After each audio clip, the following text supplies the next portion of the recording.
तो basic HTML की बातें तो हो गईं, पर अब हम एक कदम आगे बढ़ेंगे। आज हम देखेंगे कि कैसे पूरी तरह से फंक्शनल, मॉडर्न और असली वेब पेज बनाए जाते हैं। चलिए शुरू करते हैं। यही वो सवाल है जो हमारी आज की पूरी बातचीत को गाइड करेगा। एक सादा सा टेक्स्ट डॉक्यूमेंट एक जिंदा इंटरैक्टिव वेब पेज में कैसे बदल जाता है। आइए इस खाली कैनवस में जान डालने का सफर शुरू करते हैं। आज की हमारी यात्रा में 4 मेन पड़ाव होंगे। सबसे पहले हम अपने स्ट्रक्चर को एक मतलब देंगे, फिर उसमें बाहरी दुनिया का कंटेंट डालेंगे, इसके बाद हम उसे इंटरैक्टिव बनाएंगे और आखिर में हम पर्दे के पीछे काम करने वाले उन जरूरी नियमों को समझेंगे।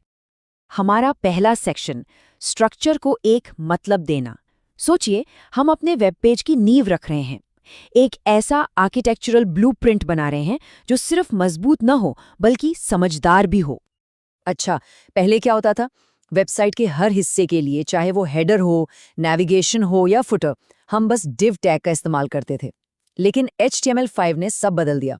अब हमारे पास सीधे हेडर, नैव और फुटर जैसे टैग्स हैं जो कोड को कहीं ज्यादा साफ और समझने लायक बनाते हैं।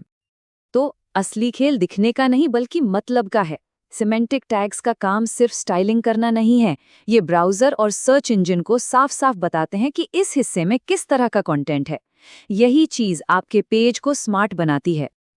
ये है हमारे main building blocks. Header page के टॉप के लिए, नैव मेन्यू के लिए, मेन में आता है सारा ज़रूरी कंटेंट और फुटर सबसे नीचे। सेक्शन और आर्टिकल आपके कंटेंट को और बेहतर तरीके से ऑर्गेनाइज करने में मदद करते हैं। समझिए, ये एक साफ सुथरा ढांचा बनाने के औजार हैं। तो सवाल ये है कि इन सब का फायदा क्या है? बहुत बड़ा फायदा है। सही टैग्स इस्तेमाल करने से सर्च इंजन आपके पेज को बेहतर समझते हैं, जिससे SEO इंप्रूव होता है। स्क्रीन रीडर्स का इस्तेमाल करने वालों के लिए पेज को समझना आसान हो जाता है। और हाँ, आपका कोड भविष्य में मैनेज करने के लिए बहुत ही सरल हो जाता है। चलिए अब इस स्ट्रक्चर को भरते हैं। समझिए, हमने घर का ढांचा तो बना लिया है, अब बारी है इंटीरियर डेकोरेटिंग की, मतलब पेज में असली कंटेंट और जान डालने की।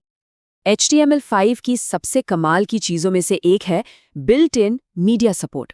अब ऑडियो या वीडियो जोड़ने के लिए फ्लैश जैसे किसी बाहरी प्लगइन की ज़रूरत नहीं है, वो पुराने दिन गए।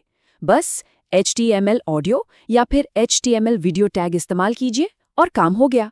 वाकई बहुत आसान है। अब बात करते हैं आई फ्रेम की। इसे ऐसे समझिए जैसे पेज के अंदर एक और पेज। ये एक तरह की जादुई खिड़की है जिससे आप अपने वेब पेज के अंदर किसी और वेबसाइट का एक हिस्सा दिखा सकते हैं। इसका सबसे आम इस्तेमाल हम रोज देखते हैं, YouTube वीडियो एम्बेड करना या Google मैप्स दिखाना। आपको बस YouTube या Google से आई फ्रेम कोड कॉपी करना है और अपने पेज पर पेस्ट कर देना है। बस बिना किसी झंझट के बाहरी फीचर्स आपके पेज का हिस्सा बन जाते हैं। हमारा पेज जब दिखने में अच्छा है, उसमें कंटेंट भी है, लेकिन वो अभी तक यूजर्स से बात नहीं कर सकता। तो चलिए अब इसमें एक कम्युनिकेशन सिस्टम लगाते हैं ताकि यूजर्स अपनी बात हम तक पहुंचा सकें। और ये काम करते हैं फॉर्म्स। जरा सोचिए, लॉगिन करना, फीडबैक देना, कुछ खरीदना, कमेंट करना, वेब पर लगभग हर इंटरैक्शन फॉर्म्स के जरिए ही होता है। ये वाकई में किसी भी इंटरैक्टिव वेबसाइट की रीढ़ की हड्डी है। एक साधारण सा टेक्स्ट इनपुट बनाना बहुत आसान है। पहले एक HTML फॉर्म टैग, फिर एक लेबल जो बताए कि ये फील्ड किस लिए है, उसके बाद असली इनपुट फील्ड और आखिर में एक सबमिट बटन। बस इन 4 कदमों में आपका बेसिक फॉर्म तैयार है। और हाँ, इनपुट के कई प्रकार होते हैं। टेक्स्ट आम जानकारी के लिए पासवर्ड में लिखा हुआ दिखता नहीं है, चेकबॉक्स से कई ऑप्शन चुन सकते हैं और रेडियो बटन से कई में से सिर्फ एक। सही टाइप चुनना एक अच्छे यूजर एक्सपीरियंस के लिए बहुत जरूरी है। कुछ एडवांस्ड कंट्रोल्स भी हैं। सिलेक्ट टैग से आप एक ड्रॉप डाउन मेन्यू बना सकते हैं और टेक्स्ट एरिया से लंबे कमेंट्स के लिए एक बड़ा सा बॉक्स। इससे भी ज्यादा रिक्वायर्ड एट्रीब्यूट से आप किसी फील्ड को भरना जरूरी बना सकते हैं और पैटर्न से ये भी चेक कर सकते हैं कि डाला गया डेटा सही फॉर्मेट में है या नहीं, जैसे कि एक ईमेल एड्रेस। तो अब हम आते हैं अपने आखिरी सेक्शन पर। यहाँ हम उन बुनियादी नियमों और छिपी हुई जानकारी पर ध्यान देंगे जो एक पेज को पर्दे के पीछे से सही ढंग से काम करने में मदद करते हैं। इसे शहर की जोनिंग और यूटिलिटीज की तरह समझिए। HTML में एलिमेंट्स मुख्य रूप से 2 तरह के होते हैं, ब्लॉक और इनलाइन।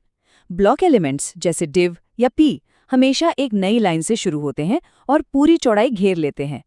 वहीं इन लाइन एलिमेंट्स जैसे स्पैन या ए लाइन के बीच में ही रहते हैं और सिर्फ ज़रूरत जितनी जगह लेते हैं। लेआउट के लिए ये एक बहुत ही फंडामेंटल कॉन्सेप्ट है। अब बात करते हैं मेटा टैग्स की। ये आपके पेज के बारे में वो गुप्त जानकारियां हैं जो यूजर्स को सीधे नहीं दिखती। ये ब्राउज़र और सर्च इंजन के लिए लिखे गए नोट्स हैं जो उन्हें बताते हैं कि आपका पेज किस बारे में है, किसने लिखा है और उसे कैसे दिखाना है। हर पेज के हेड सेक्शन में कुछ मेटा टैग्स जरूर होने चाहिए। चार्टसेट इक्वल्स UTF-8 पक्का करता है कि सभी अक्षर और सिंबल सही दिखें। डिस्क्रिप्शन वाला टैग सर्च रिजल्ट में आपके पेज का सारांश दिखाता है और ऑथर टैग लेखक की जानकारी देता है। ये छोटी छोटी चीजें बहुत बड़ा फर्क डालती हैं। तो एक सादे डॉक्यूमेंट से एक इंटरैक्टिव और मतलब से भरे वेब पेज तक का सफर हमने देख लिया। अब एक मॉडर्न वेब पेज का पूरा ब्लूप्रिंट आपके हाथ में है। सवाल ये है कि इस नई समझ और शक्ति के साथ आप सबसे पहले क्या बनाना चाहेंगे।